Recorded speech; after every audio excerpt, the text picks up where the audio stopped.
Après vous avoir parlé de ce qui cause pour moi la chute actuelle de Marvel, il est temps de se tourner vers l'avenir.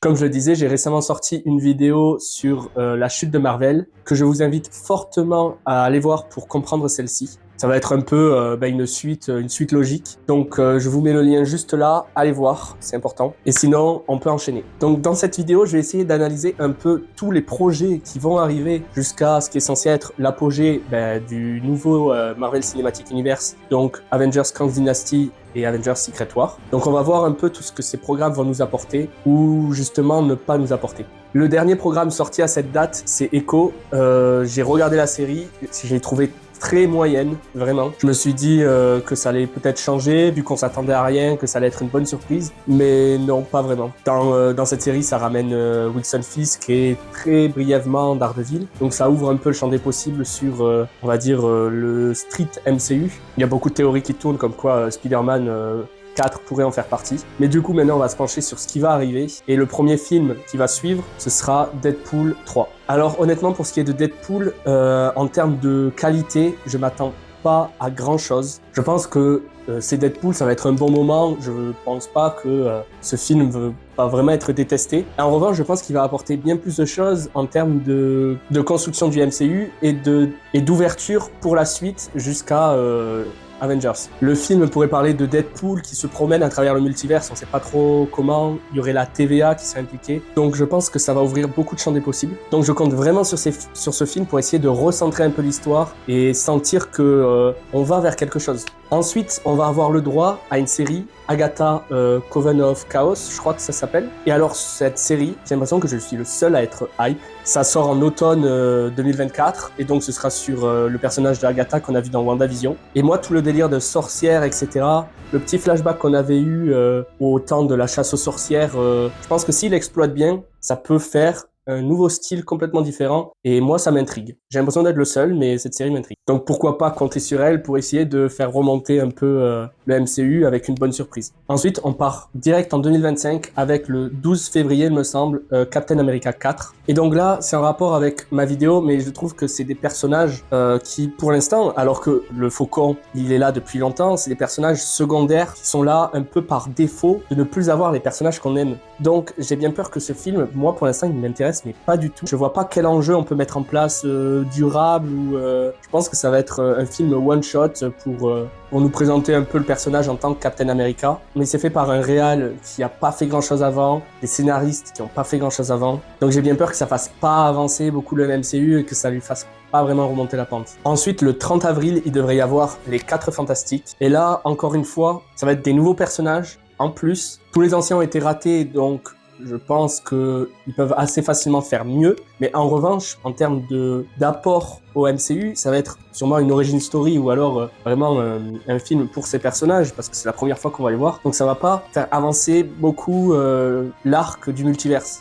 Parce qu'il faut que Marvel comprenne qu'ils ne peuvent pas se contenter de faire que des scènes post-génériques qui nous expliquent 2-3 trucs et qui laissent plein de questions en suspens sans vraiment développer tout cet arc dans les films et redonner de l'intérêt au MCU. Après, pour ce qui est de la qualité du film, j'ai espoir, j'espère que ça peut être bien et que ça peut raviver un peu l'intérêt des gens. Et là, on est déjà au 30 avril 2025. Et ensuite, normalement, le 23 juillet, on devrait avoir les Thunderbolts. Et alors là, c'est, je trouve, la quintessence de ce qui va pas en ce moment. C'est tous les personnages, les héros au rabais un peu, qu'on va réunir pour essayer de faire encore pire. Parce que ces personnages sont pas assez intéressants tout seuls. Donc j'ai l'impression qu'ils se sont sentis obligés d'en faire quelque chose et de faire un film où ils se réunissent tous. Après, c'est censé être une équipe d'anti-héros.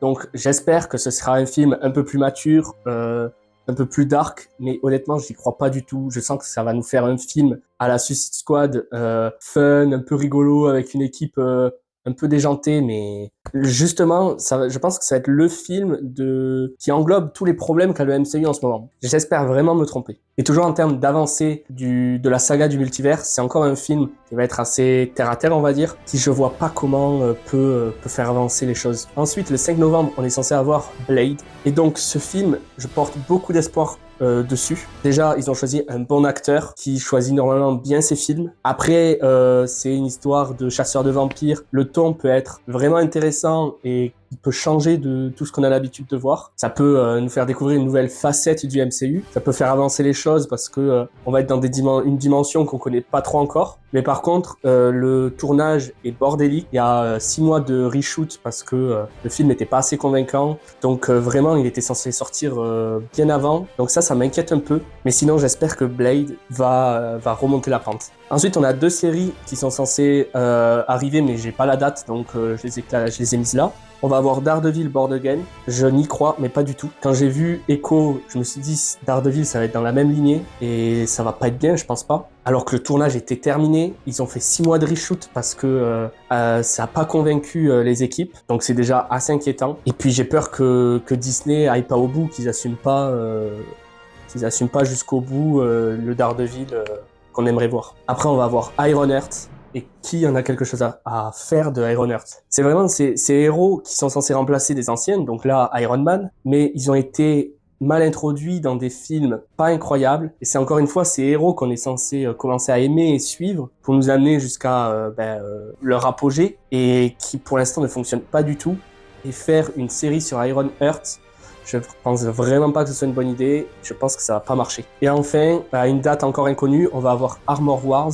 Donc là, encore une fois, un personnage secondaire qu'on reprend, on essaie d'en faire quelque chose. Je trouve ça très laborieux. Le développement même du film a été assez bordélique. À la base, ça devait être une série, ils l'ont transformé en film. Et encore une fois, Armor Wars, le personnage, ce qu'il peut faire, je vois pas en quoi ça va faire avancer un peu plus cette saga du multiverse. Et c'est donc là qu'on est censé arriver à Avengers Kang Dynasty et dans la foulée Avengers Secret War. Mais quand je me penche un peu sur tous les programmes qui arrivent, je vois pas comment on peut en arriver là. Pour vous dire, pour moi, le film qui pourrait le plus faire avancer cet arc scénaristique, c'est Deadpool 3 et c'est le prochain film à sortir. C'est censé y en avoir une ribambelle après et je vois pas comment, avec tous ces films, on va pouvoir nous redonner de l'intérêt, nous faire avancer les choses pour arriver à un climax convaincant. Parce que oui, ça peut être des très bons films, mais ils vont pas avoir l'impact qu'a eu Infinity War et Endgame si tout le reste ne s'y est pas raccroché.